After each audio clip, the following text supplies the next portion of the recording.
ఓం శ్రీ మాత్రే నమః. ఓం సర్వమంగళాయ నమః. ఈరోజు స్పోకెన్ ఇంగ్లీష్లో భాగంగా మరో వీడియోని మీ ముందుకు తీసుకొస్తున్నాను. Past tense.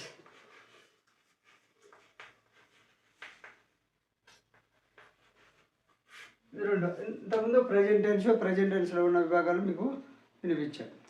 ఇప్పుడు పాస్ట్ టెన్స్ అంటే భూతకాలము. ఈ భూతకాలం గురించి చెప్తాను. అంటే పని పూర్తయిన భావం, అంటే పాస్ట్ టెన్స్ అంటే పని పూర్తయింది అని అర్థం. ఈ పని పూర్తయింది అనేది కూడా పాస్ట్ టెన్స్లో 4 భాగాలు ఉంటుంది. ఒకటి వచ్చేసి పాస్ట్ ఇండెఫినిట్ టెన్స్. ఇంతకుముందు ప్రజెంట్ టెన్స్లోనే ఎట్లయితే చెప్పానో fast indefinite tense, fast continuous tense, fast perfect tense, అదేవిధంగా ఫాస్ట్ పర్ఫెక్ట్ కంటిన్యూస్ టెన్సు. ఈ విధంగా 4 భాగాలు ఉంటాయి. ఆ 4 భాగాల్లో పాస్ట్ ఇది వచ్చేసి past indefinite tense, past indefinite tense.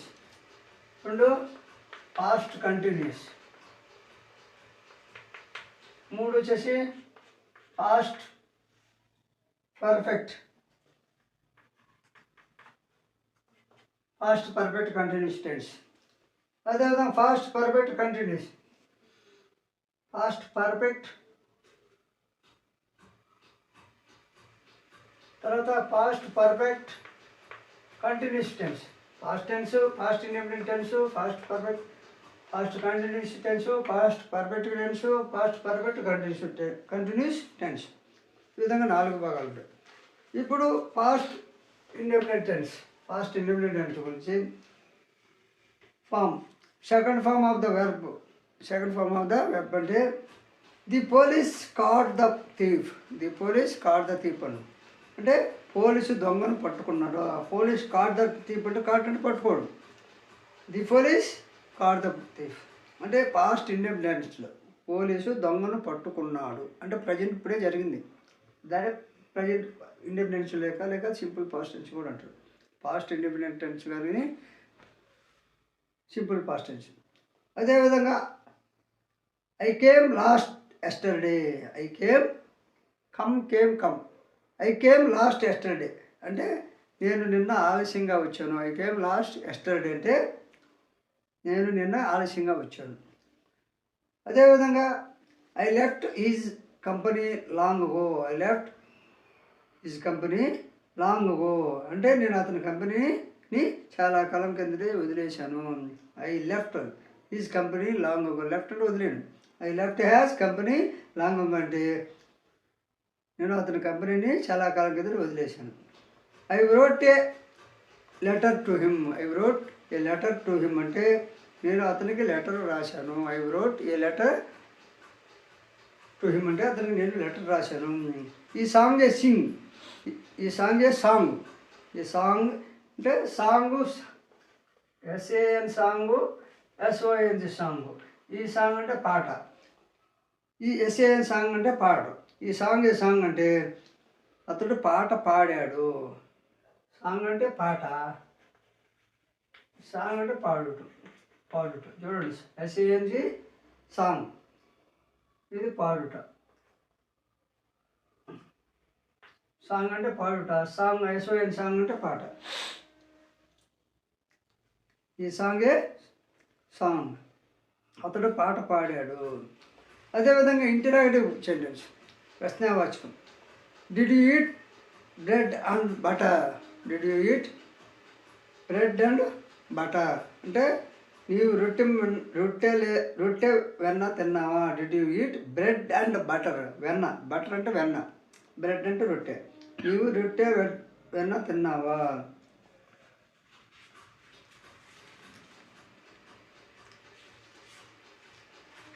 అదేవిధంగా did she quarrel with. Did you she quarrel with అంటే did you with you. Did she quarrel with you అంటే ఆమె నీతో పోట్లాట పెట్టుకుందా. Did you quarrel with you. Did she quarrel with she అంటే with you అంటే did she quarrel with you అంటే ఆమె నీతో పోట్లాట పెట్టుకుందా. అదేవిధంగా did you came at morning.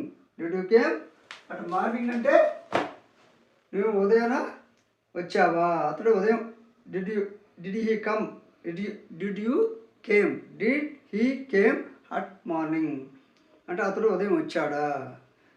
Did you write a letter. Did you write a letter అంటే did you write a letter నీవు ఉత్తరం రాశావా. అదేవిధంగా తర్వాత నెక్స్ట్ వచ్చేసి నెగటివ్ సెంటెన్స్. ఈ పాస్ట్ టెన్స్లోనే negative sentence. I did not write a letter. I did not write a letter అంటే నేను ఉత్తరం రాయలేదు. అదేవిధంగా you did not eat the meals. You did not eat the meals అంటే నీవు భోజనం చేయలేదు. అదేవిధంగా he did not play. He did not play అంటే అతడు ఆడలేదు. భూతకాలంలో ఒక పని పూర్తయినట్లు తెలుపుతుంది. అదేవిధంగా పాస్ట్ టెన్స్లో పాస్ట్ కంటిన్యూస్ టెన్స్. ఇందులో చూడండి, I was listening to radio. I was listening to radio అంటే నేను రేడియో వింటూ ఉంటిని. I was listening to radio అంటే నేను రేడియో వింటూ ఉంటిని.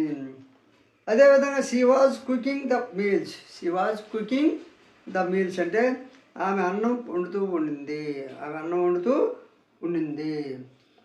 అదేవిధంగా they were listening to radio. They were listening to radio అంటే వారు రేడియో వింటూ ఉండిరి. వారు రేడియో వింటూ ఉండిరి. పాస్ట్ కంటిన్యూస్ టెన్స్ అనేది. You are finishing your task. You are finishing your task అంటే నువ్వు నీ పని పూర్తి చేస్తూ ఉన్నావు. నువ్వు నీ పని పూర్తి చేస్తున్నావు అంటే you are finishing your task. అదేవిధంగా it was raining when I met him. It was raining when I met him అంటే నేను అతన్ని కలిసినప్పుడు వర్షం వస్తూ ఉండింది. నేను అతన్ని కలిసినప్పుడు వర్షం వస్తూ ఉండిందంటే it was raining when I met him. He was going at your house. He was going at your house అంటే అతడు మీ ఇంటికి వెళ్తూ ఉండినాడు. You are eating the food. You are eating the food అంటే మేము తింటూ ఉండినాము. Were you are reading English. Were you are reading book. English అంటే నువ్వు ఇంగ్లీష్ చదువుతూ ఉన్నావా. Yes we are reading English. Yes we are reading English అంటే అవును మేము ఇంగ్లీష్ చదువుతూ ఉంటామే. No he was not going. No he was not going అంటే లేదు అతడు పోవడం లేదు. నో అంటే లేదని. హీ వాజ్ నాట్ గోయింగ్ అంటే అతడు పోవడం లేదు. You are finishing your bank task అంటే దానికి చెప్పాను నువ్వు ఈ పని పూర్తి చేస్తూ ఉన్నావు. అదే she was cooking the meals ఆమె అన్నం వండుతూ ఉంది. She was cooking the meals అంటే ఆమె అన్నం వండుతూ ఉంది. ఇప్పుడు నెక్స్ట్ వచ్చేసి పాస్ట్ పర్ఫెక్ట్ టెన్స్. ఇందులో ఏంటంటే పాస్ట్ పర్ఫెక్ట్ టెన్స్ అంటే ఒక పని అయిపోయింది, మొదటి పని అయిపోయింది, అదేవిధంగా రెండో పని కూడా అయిపోయింది అని చెప్పేదానికి పాస్ట్ పర్ఫెక్ట్ కంటిన్యూస్ టెన్స్. ఒకటి అయిపోయింది మరియు రెండో పని కూడా పని పూర్తి అయిపోయింది అని. Third form of the verb. The train had left when we arrived at the station. The train had left when we arrived at the station అంటే మేము స్టేషన్కి చేరేసరికి రైలు వెళ్ళిపోయింది. అదేవిధంగా had not drunk the tea. I had not drunk the tea before Mohan came అంటే మోహన్ రాకముందే నేను టీ తాగలేదు. I had not drunk the tea before Mohan came. Mohan రాకముందే నేను టీ తాగలేదు. అదేవిధంగా the patient had died before the doctor arrived. The patient had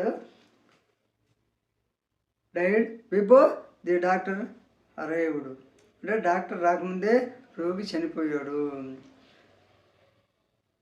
she had not decorated the room before the guests reached. She had not decorated the room before the guests reached. అంటే అతిథులు రాకముందే ఆమె గదిని అలంకరించలేదు. We went to school after the rain stopped. అంటే వర్షం ఆగిన తర్వాత ఆమె బడికి వెళ్ళాము. మేము బడికి వెళ్ళాము. We had gone to play yesterday. అంటే నిన్న నువ్వు ఆడుకోవడానికి వెళ్ళావు. Ram had last his bicycle yesterday. అంటే రాము నిన్న తన సైకిల్ పోగొట్టుకున్నాడు. కాబట్టి ఇప్పుడు చెప్పిన వీడియో కానీ నచ్చితే లైక్ చేయండి, షేర్ చేయండి, సబ్స్క్రైబ్ చేయండి.